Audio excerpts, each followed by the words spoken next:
आज की इस वीडियो में हम बात करेंगे उन 5 ग़िज़ाओं या 5 ग़िज़ाओं के अज्जा के बारे में जो कि हमें बदहज़मी का बायस बनते हैं और बहुत सारे लोग जो है वो शिकायत करते हैं कि उन्हें हज़म नहीं होता। इसका क्या हल है और हम इन सब चीज़ों को किस तरह डाइट में शामिल कर सकते हैं और किन किन चीज़ों को अवॉइड कर सकते हैं।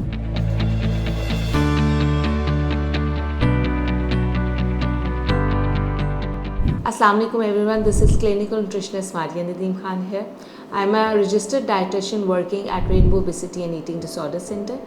आज की इस वीडियो में हम बात करेंगे 5 उन अलामात या 5 उन ग़िज़ाओं या उनके अज्जा के बारे में जो कि हमारे मैदे को नुकसान दे देती हैं या बहुत सारे लोग शिकायत करते हैं कि वो उनको हज़म नहीं होती।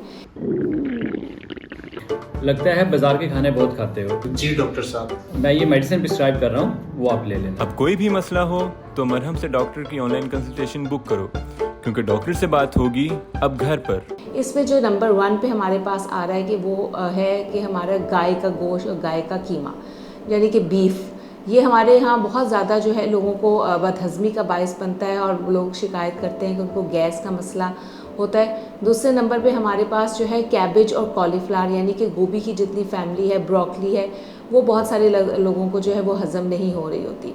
इसके अलावा हमारे पास माश की दाल का इस्तेमाल जो है वो बहुत ज़्यादा लोग कंप्लेन करते हैं कि वो उनको हज़म नहीं होती। इसके बारे में मैं आपको ये बताऊंगी कि कुछ टर्म्स एंड कंडीशंस ऐसी हैं, यानी कि अगर तो आप ये कुछ लोग ऐसे कहते हैं कि दोपहर को हमने खा लिया तो हज़म होगी, रात को खाया तो हज़म नहीं हुई, तो कुछ चीज़ों के टाइमिंग्स जो है वो आपको डिस्टर्ब कर सकते हैं। और बेसिकली हिकमत में जो है ये बादी कहा जाता है। तो अगर आप इनकी रेसिपीज़ में ज़्यादा से ज़्यादा जो है अदरक लहसुन का इस्तेमाल करेंगे तो ये आपको बिल्कुल भी ब्लोटिंग नहीं करेंगे और बदहज़मी की तरफ नहीं लेके जाएंगी।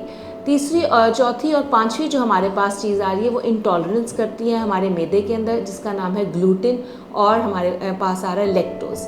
यानी कि ग्लूटिन हमारे यहाँ जो है वो रोटी में पाया जाता है, आटे में पाया जाता है। जब हम आटा गूंथते हैं तो उसमें एक लेस आती है, वो लेस जो है वो उस प्रोटीन की वजह से आती है जो उसमें पाया जाती है, जिसको ग्लूटिन कहते हैं। बहुत सारे लोगों को ग्लूटिन जो है वो हज़म नहीं होता और उनको जो है वो ब्लोटिंग का इशू आता है, पेट फ़ौरन ख़राब हो जाता है या उनको कॉन्स्टिपेशन का इशू आता है। तो ऐसे लोगों को ग्लूटिन से परहेज़ जो है उनकी हदायत की जाती है और ग्लूटिन फ्री डाइट जो है वो दी जाती है। 5वें नंबर पे हमारे पास लैक्टोज आता है जो कि दूध के अंदर शामिल होता है और बहुत सारे बच्चों में बचपन से ही देखा गया है कि लैक्टोज इंटॉलरेंस होती है और वो मैदे में जो है वो बहुत सारी ख़राबी पैदा कर रही होती है कि वो हज़म नहीं, उसका जो एंजाइम है वो हो रहा होता है। तो उसके लिए भी लैक्टोज फ्री डाइट जो है उसका इस्तेमाल किया जाता है और उसमें आप जो है क्योंकि दही में लैक्टिक एसिड में लैक्टोज चेंज हो जाता है तो दही का इस्तेमाल जो है वो आप कर सकते हैं। और बहुत सारे लोगों को दूध की बनी हुई चीज़ जो है वो हज़म हो जाती है, दूध प्लेन हज़म नहीं हो रहा होता, तो हम उनको दूध की बनी हुई चीज़ों पे भी स्विच कर सकते हैं। अपने मैदे का बहुत ज़्यादा ख्याल रखें, अपने गट का बहुत ज़्यादा ख्याल रखें।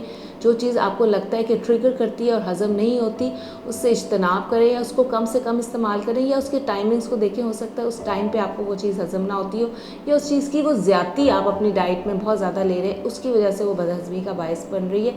क्योंकि आपकी मैदे की, आपकी गट हेल्थ आपकी ज़हनी नशोनुमा के लिए और जिस्मानी नशोनुमा के लिए बहुत ज़रूरी है। मेरा नाम मारिया नदीम खान है और आप मेरे से कंसल्टेशन लेना चाहते हैं तो मरहम की ऐप पर रब्ता कर सकते हैं।